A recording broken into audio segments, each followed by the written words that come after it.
Conversa de Classe, apresentado por Maíra Tangerino.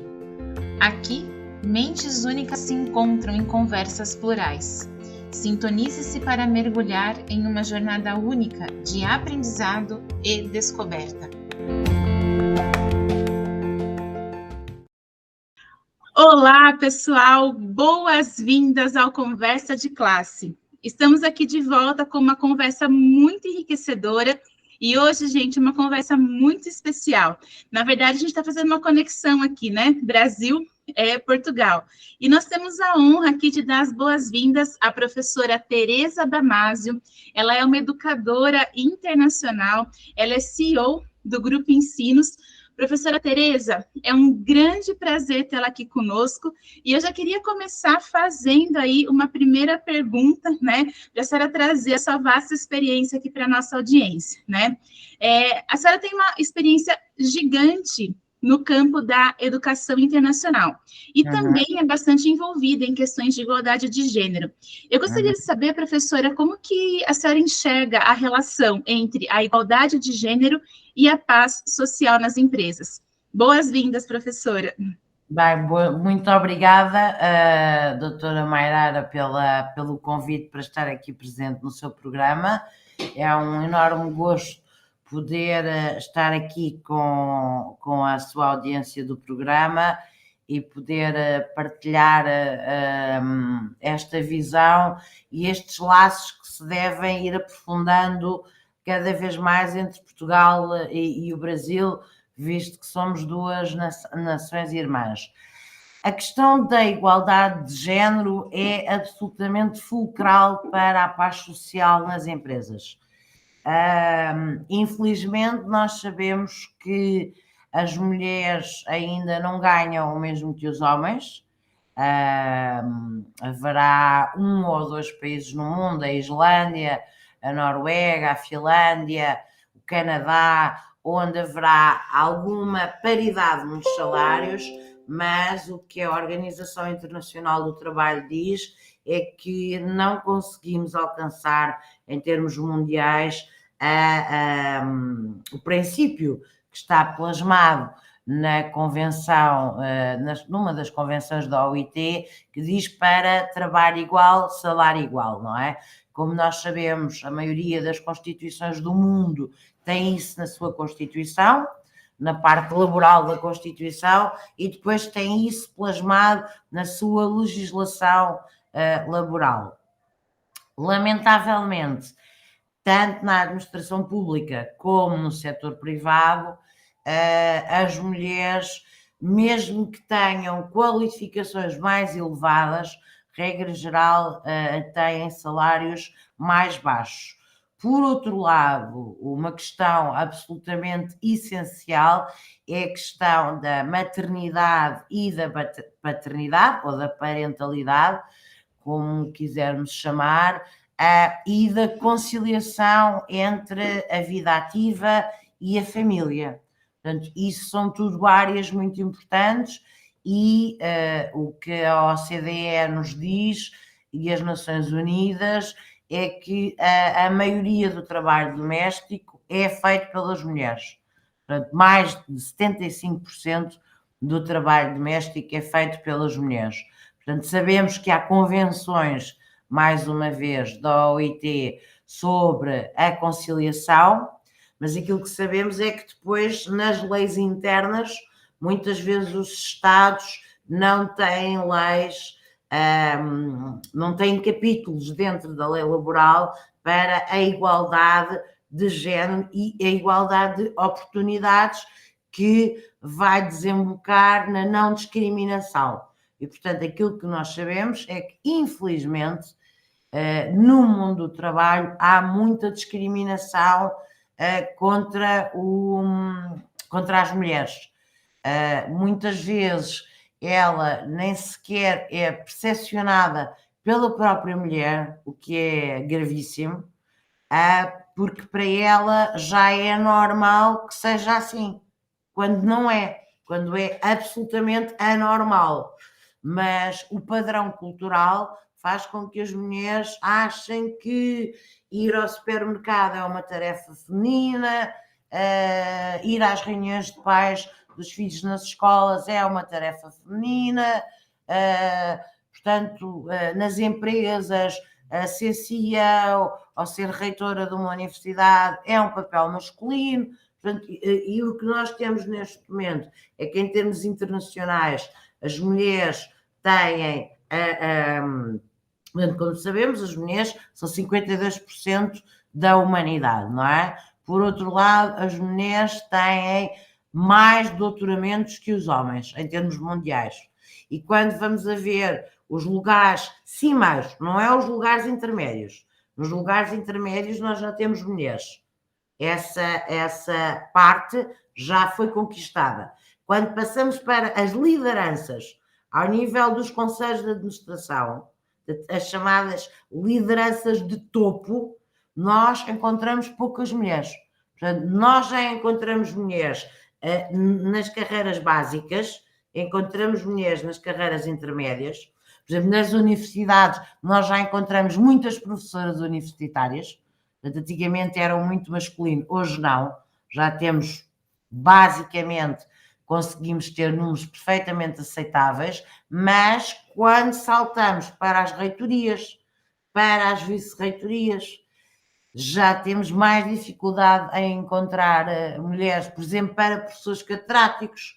É mais normal aceder ao lugar de professor catedrático um homem do que uma mulher. E isso, obviamente, dentro de uma empresa pode gerar conflitualidade social e, aliás, a igualdade de género tem sido um dos grandes motores do secretário-geral das Nações Unidas, do engenheiro António Guterres, e do diretor-geral da Organização Internacional do Trabalho. Professora, eu acho que é um tópico muito relevante realmente para a gente trazer para a nossa audiência, né? É uma audiência composta especialmente de estudantes universitários, mas também de professores e professoras que estão aqui nos assistindo. E até quero comentar um pouquinho, não sei se a senhora soube, se a senhora conseguiu acompanhar, aqui no Brasil nós temos um Exame Nacional de Acesso à Universidade, o famoso Enem, né? E no ano passado, o tema foi exatamente a invisibilidade do trabalho feminino, no sentido desse trabalho que a senhora citou, né? Todo esse outro trabalho que é dito feminino, que é feito aí pelas mulheres nas famílias, né, em outros lugares, e os grandes comentários nas redes era a dificuldade dos adolescentes entenderem, né, por que se trazia esse tema, e qual que era a relevância da gente discutir isso quando a gente está falando aí, principalmente da entrada desses jovens na educação superior, que é exatamente uma mudança de olhar cultural para esse papel que a mulher ocupa aí dentro da sociedade, né? Eu queria até emendar aqui com a nossa próxima pergunta. Eu sei que a senhora é líder de equipes multiculturais, né? E a senhora tem aí uma interface muito boa com vários países. Quais são os desafios que a senhora identifica nesse caminho para promover a igualdade de gênero e como que eles podem ser superados? Tem que se ter um enorme cuidado quando se fala destes assuntos. Ou seja, nós temos universidades na Europa, obviamente, em Portugal, depois temos no Brasil, e depois temos em Angola, em Cabo Verde, na Guiné-Bissau e em Moçambique. E eu estar a falar, por exemplo, num país onde determinado setor da população ainda pratica, vou dar um exemplo, a mutilação genital feminina. Isso é um crime, não é? E dentro desses países é um crime. Portanto, está tipificado como um crime. Mas culturalmente, para certos setores da sociedade, as meninas praticam a mutilação genital feminina.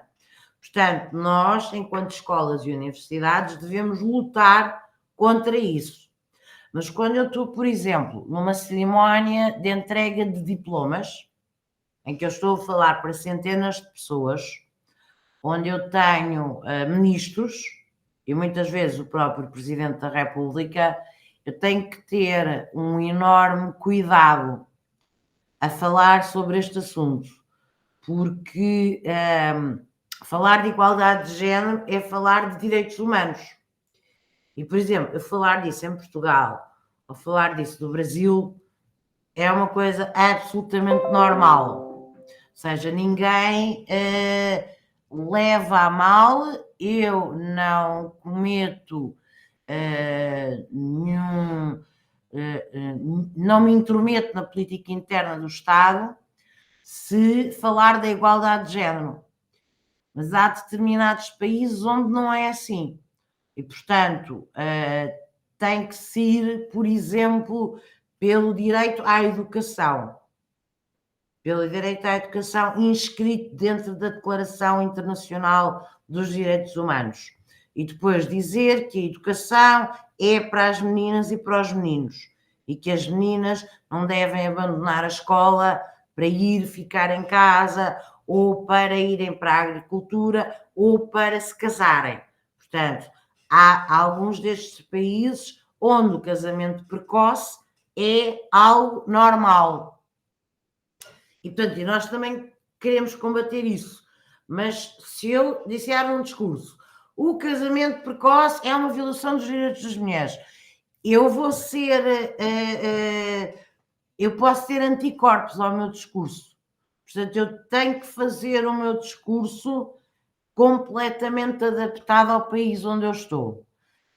E isso é efetivamente a maior dificuldade num projeto educativo. Ou seja, imagine que eu trabalhava na McDonald's e vendia hambúrgueres. Não tinha problema nenhum, eu simplesmente vendia hambúrgueres. Imagine, ia lá dar o prémio ao empregado do ano. Era o empregado que mais hambúrgueres tivesse vendido. Agora, falar nestes temas, estes temas tocam nas estruturas sociais e nas estruturas antropológicas e sociológicas daquela sociedade. Portanto, eu posso correr o risco de, in extremis, o governo encerrar a minha universidade. Portanto, se eu tiver um discurso, eu tenho que me adaptar, tenho que conhecer perfeitamente o contexto e tenho que saber como é que eu posso falar. Por exemplo, falar em educação é uma coisa absolutamente natural e absolutamente bem vista. Aliás, é muito bem visto. Portanto, eu falando da educação, trazendo a questão que a educação é para as meninas e para os meninos, dando prémios, e depois, regra geral, as raparigas, como sabe, são melhores alunas. Portanto, os prémios vão todos para as raparigas.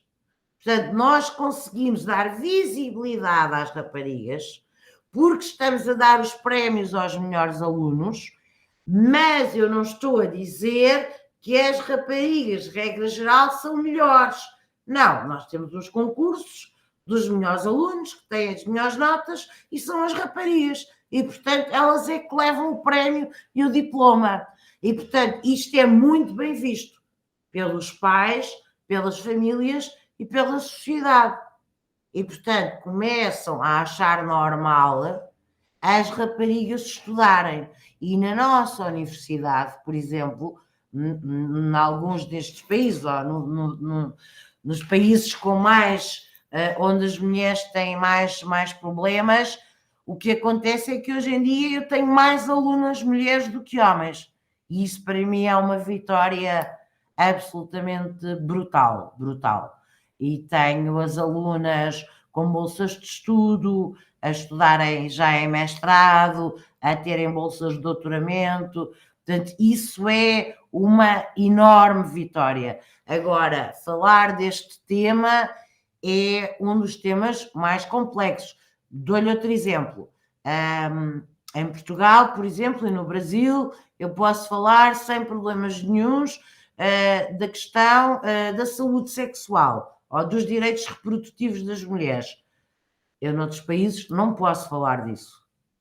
Isso é um tabu sociológico. Portanto, eu não vou, não é de um discurso, quer dizer, eu quero é agregar, eu quero desenvolver, eu quero acrescentar, eu não quero vedar o acesso das mulheres à escola. Portanto, temos que ter muita atenção com os discursos, com a forma como falamos do assunto. Portanto, falar da educação, falar de doutoramentos, falar de mestrados, é algo absolutamente, aliás, muitíssimo bem visto. Portanto, em África, as famílias fazem um esforço gigante para ter os seus filhos na escola, e as suas filhas, e têm um enorme orgulho no dia em que recebem o diploma. Portanto, essa barreira já foi completamente ultrapassada, o que eu considero muito, muito positivo, mas há outros temas que não pode falar, sob pena de ficar mal vista.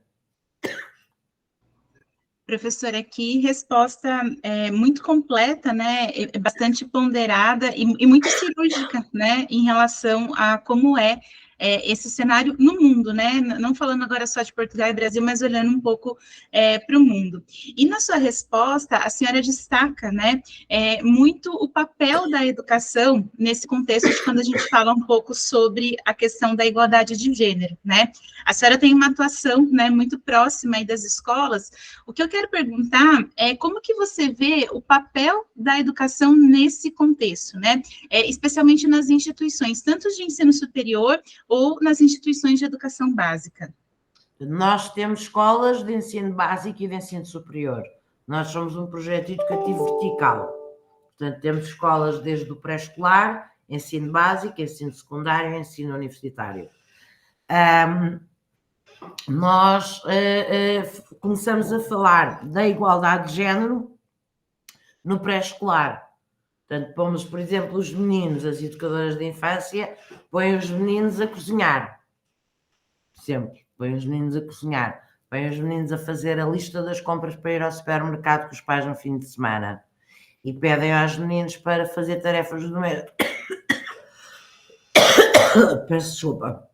A fazerem tarefas domésticas com os pais em casa. Portanto, nós vamos conseguindo introduzir em Portugal, nós temos uma lei e, portanto, nós temos os conteúdos da igualdade de género dentro dos manuais escolares.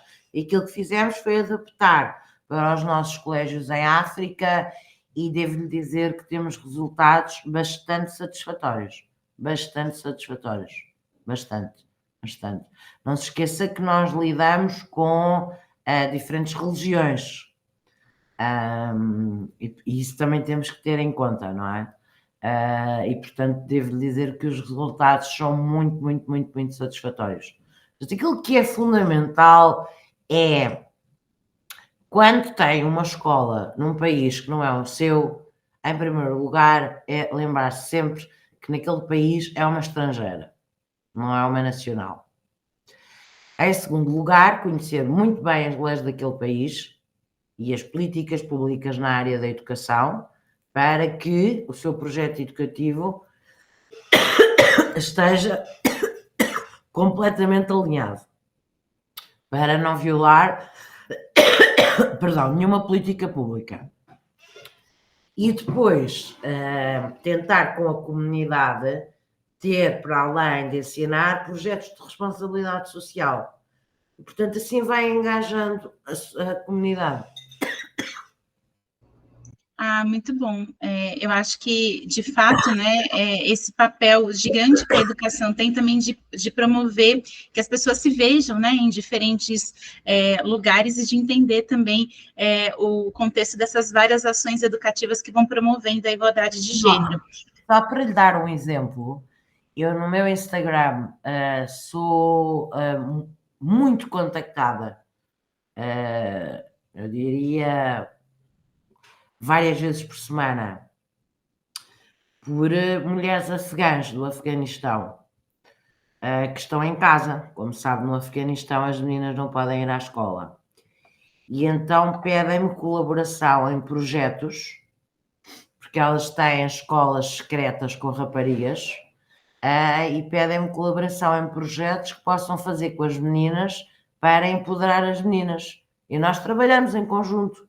Portanto, mandamos projetos, por exemplo, questionários, contos, livros. Portanto, há há realidades que nós somos de facto umas enormes privilegiadas, porque há países no mundo, e isso não sucede toda a África, sucede noutras partes do globo, onde o acesso à educação ainda não é bem visto para as mulheres, não é? E, portanto, isso é um combate muito grande. Nós, em África, não temos esse combate.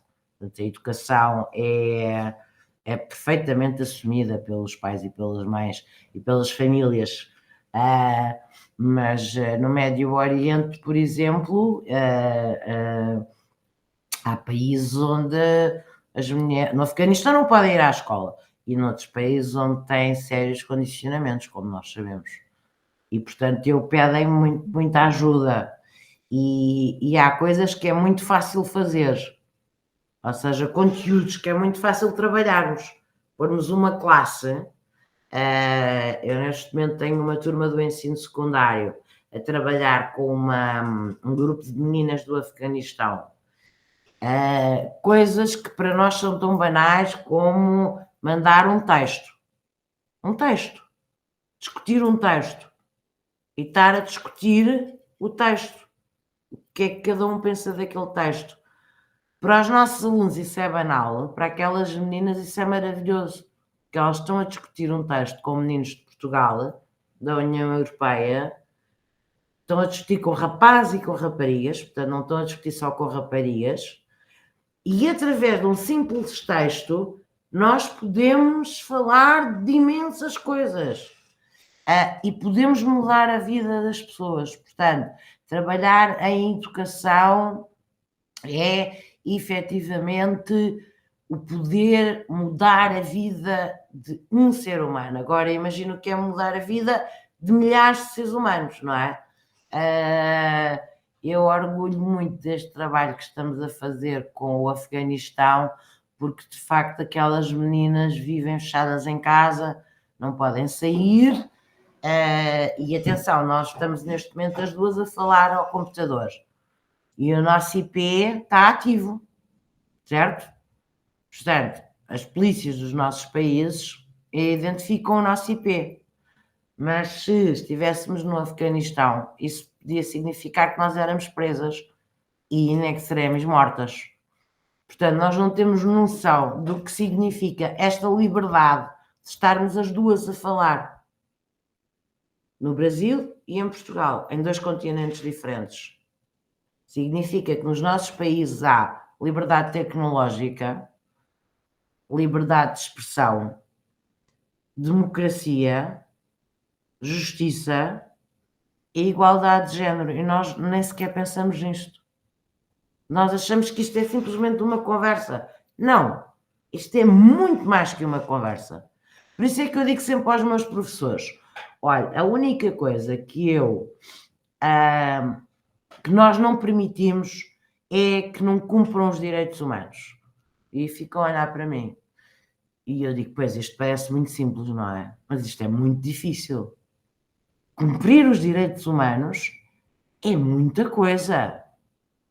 É o direito do ambiente, é o direito à imagem, é o direito ao nome, é o direito à autodeterminação sexual. Quer dizer, é o direito de expressão, é a liberdade religiosa, é a liberdade ideológica, é tanta coisa e nós achamos que é uma coisa muito simples. Não, não é.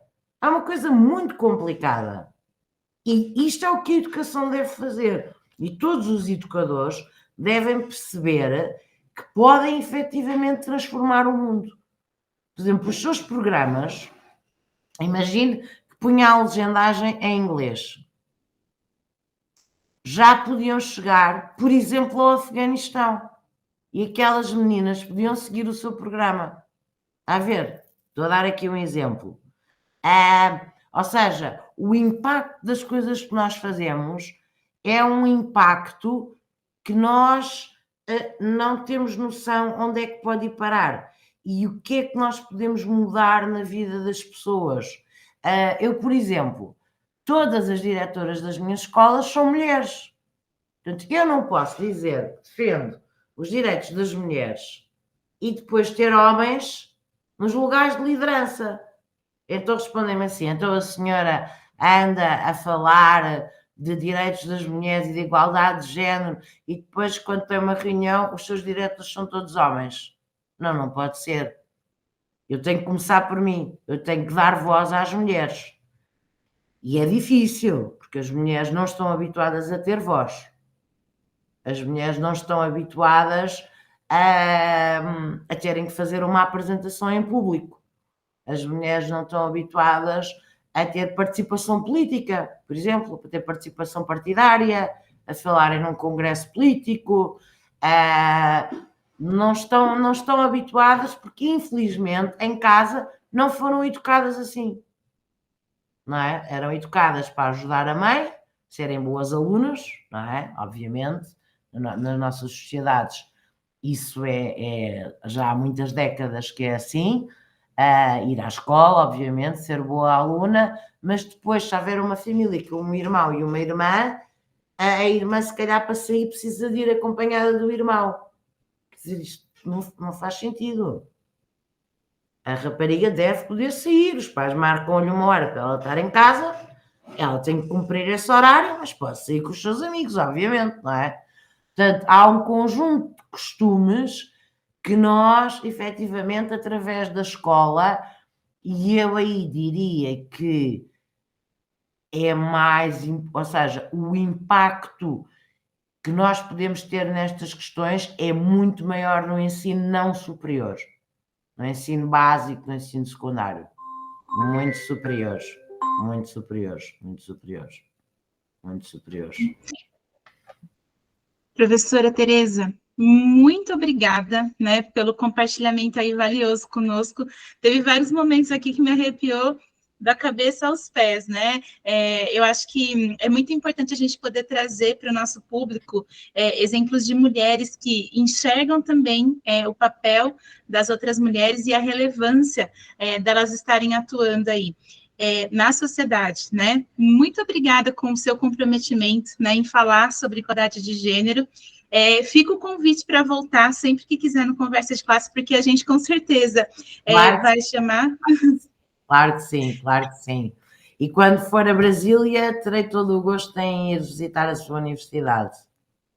Fica o convite também, repassado aqui para o pessoal. E claro agradeço aqui a nossa audiência, pessoal. Até o próximo Conversa de Classe. E um bom ano para todos.